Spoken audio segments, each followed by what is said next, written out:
I've done a couple of videos lately on random encounters or wandering creature checks, looking at a couple of different YouTube tabletop role-playing game creators and what their takes were, and then offering up my take and my point of view on what they presented. In the last video I did, which I had looked at a Bob World Builder video, someone pointed out a Dungeon Masterpiece video that I should check out.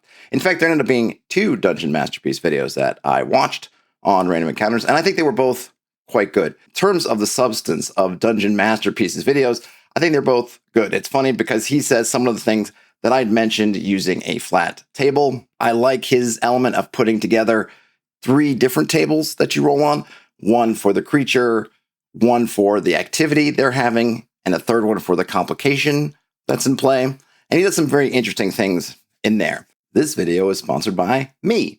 I recently put out something called Do Anything D6 Wilderness, which is the wilderness adventuring module for my system agnostic dice pool task resolution system. The thing I'm most proud of from this particular module is I put together what essentially is a stat block for the wilderness that gives you some quick stats like you might use for a character, like you might use for a monster, but to use when adjudicating tasks in the wilderness.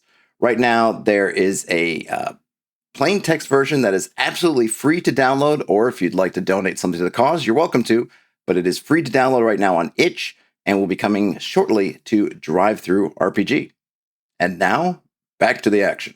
Really, the main takeaway here is there are multiple ways to make your random tables. You can go with something like he does, where it is potentially more complicated if you roll them during the game, or you can go with something very simple. But the idea is to really just be thoughtful with your tables, which I really can't stress enough. Just be thoughtful. Think about what's really going to fit in a particular area, and then put that in your table. One thing I've noticed is there seems to be a tendency amongst folks to establish one table, and that becomes the table for all time. And because this is one table that's for everywhere, it doesn't have a particular context. If I'm making one table for forest, and that's going to be the forests all over my campaign setting, then of course it is not going to be particularly specific to one particular forest. It's going to be generic to the world's forests.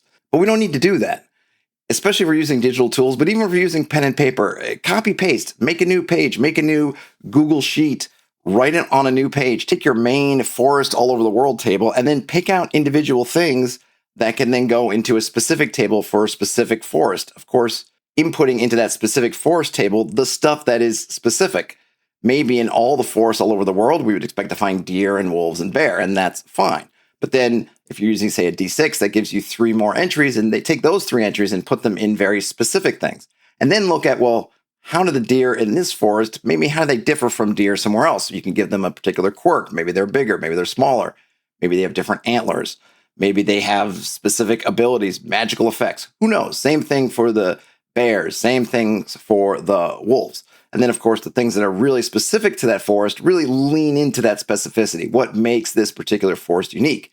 Therefore, when your party is adventuring in this space, they won't just feel like, okay, we're just in a generic forest that could be anywhere. No, we're in a specific forest that could really only exist here. One thing that can help with this is to make what I call a set of prep tables. And these tables can be exhaustive. They can have as many entries as you need. You could have a table for all the animals in your world if you want to, or all the monsters in your world, or all these different things in your world. You take that prep table and you use that not in play, not in a particular session, but to be the template for a specific table.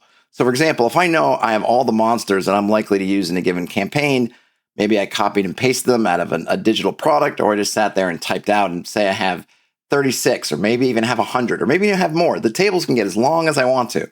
Then what I can do is I can roll on that table, or pick off of them if I want to, and put that into a much smaller table. And that smaller table becomes useful for just a specific area.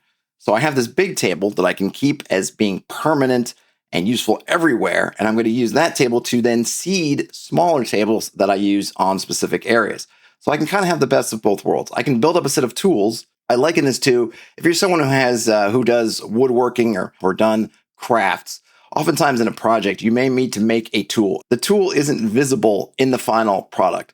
The tool may be just a one-time use thing, but it's a shim, a support, a jig, something that you need for that specific product, something internal. To make a certain piece, I need a certain custom jig, support, whatever it is, and I'm going to create that thing. And that thing may just go in the garbage after I'm done, but I need it to create the tools, or I need it to create a piece that does go in the final product.